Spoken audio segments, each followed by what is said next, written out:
ज्ञान के मामले में मैं सीधे से तो नहीं कह सकता, लेकिन अप्रत्यक्ष रूप से आपसे बहुत कुछ हमें मिला है। और हम उस समय आपके बारे में बहुत ज्यादा सुनते थे, आपसे बहुत कुछ सीखने की कोशिश करते थे। हालांकि उस समय मैं कक्षा 10 का छात्र था,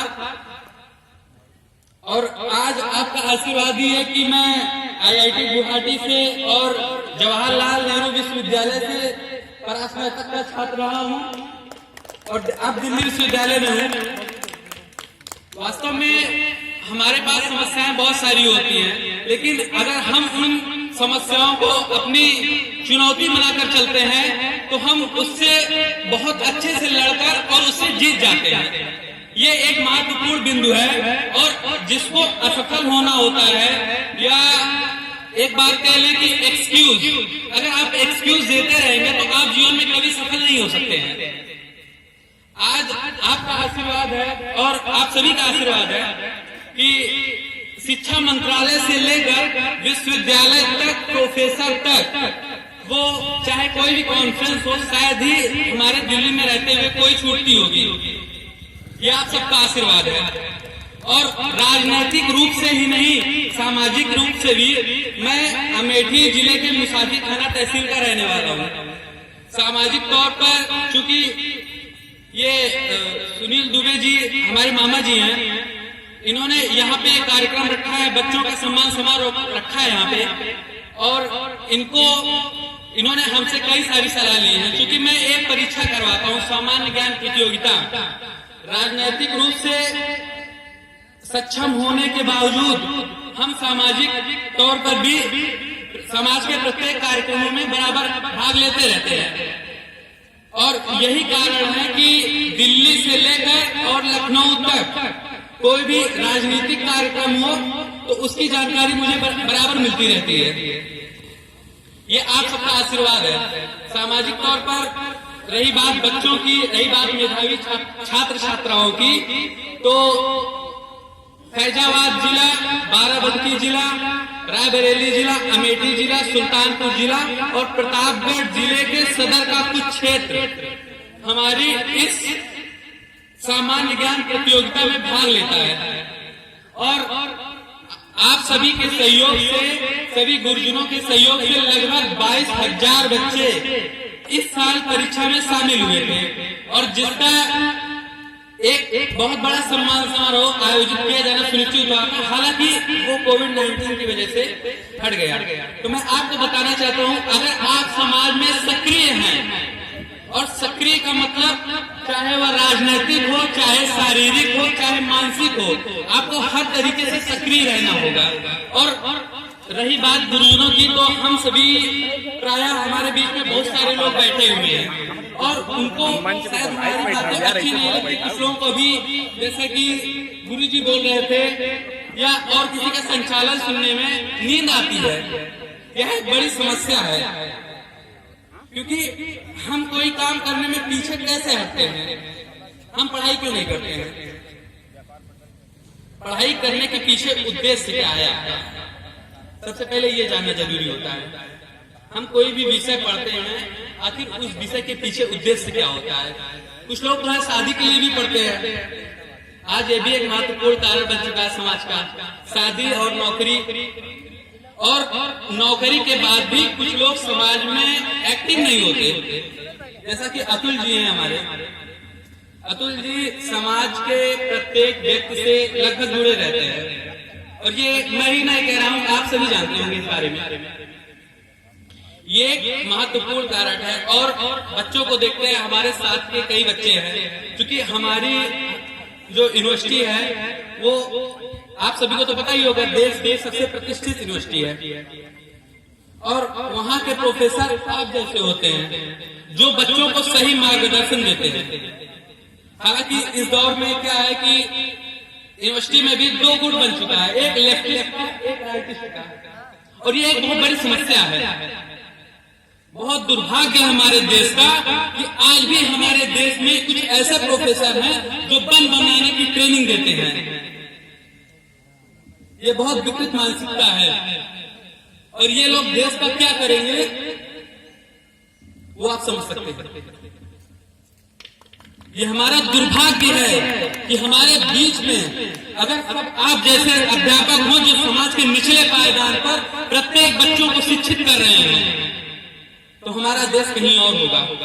लेकिन बहुत बड़ा दुर्भाग्य है हमारे समाज का, या कह लें हमारी शिक्षा व्यवस्था का।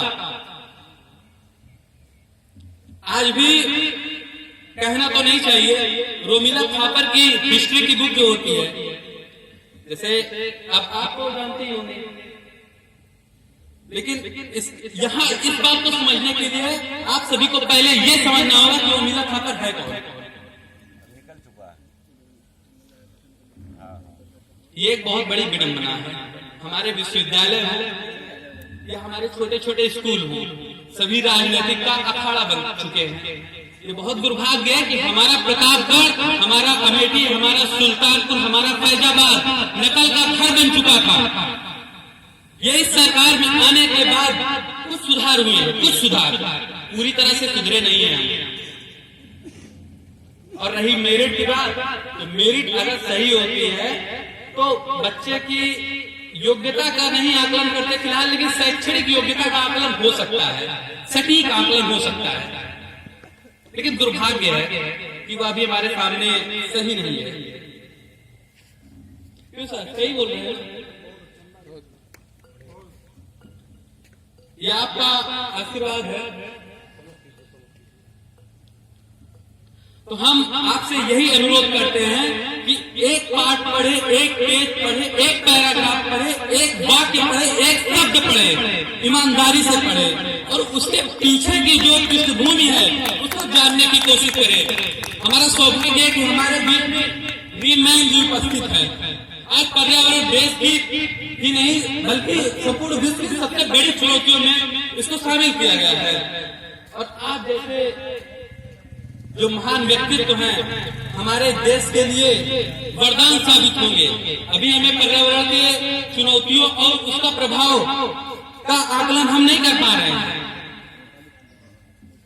और यह हमें करना होगा। अगर हम यह नहीं कर पाएंगे तो आने वाली पीढ़ियों को क्या देंगे?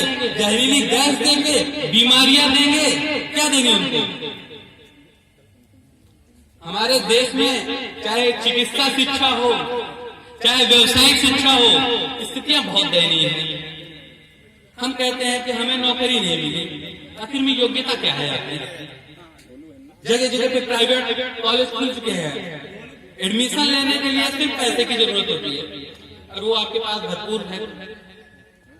आप 3-4 लाख रुपए लगा के और एडमिशन ले लेते हैं और उसके बाद जब आपको 10,000 रुपए की नौकरी मिलती है तब आप, क्योंकि मैं दिल्ली में रहता हूँ इसलिए जो है मैंने देखा था नोएडा में एक हमारे मित्र का भाई था, तो हमने उससे पूछा कि आप घर क्यों नहीं जाते, आप माँ बाप का ख्याल क्यों नहीं रखते, आप माँ बाप से क्यों नहीं मिलते? उन्होंने क्या कहा हमसे कि 40 साल, 45 साल, 50 साल की एज है और 10-20 साल माँ बाप में बिता देंगे तो करेंगे क्या?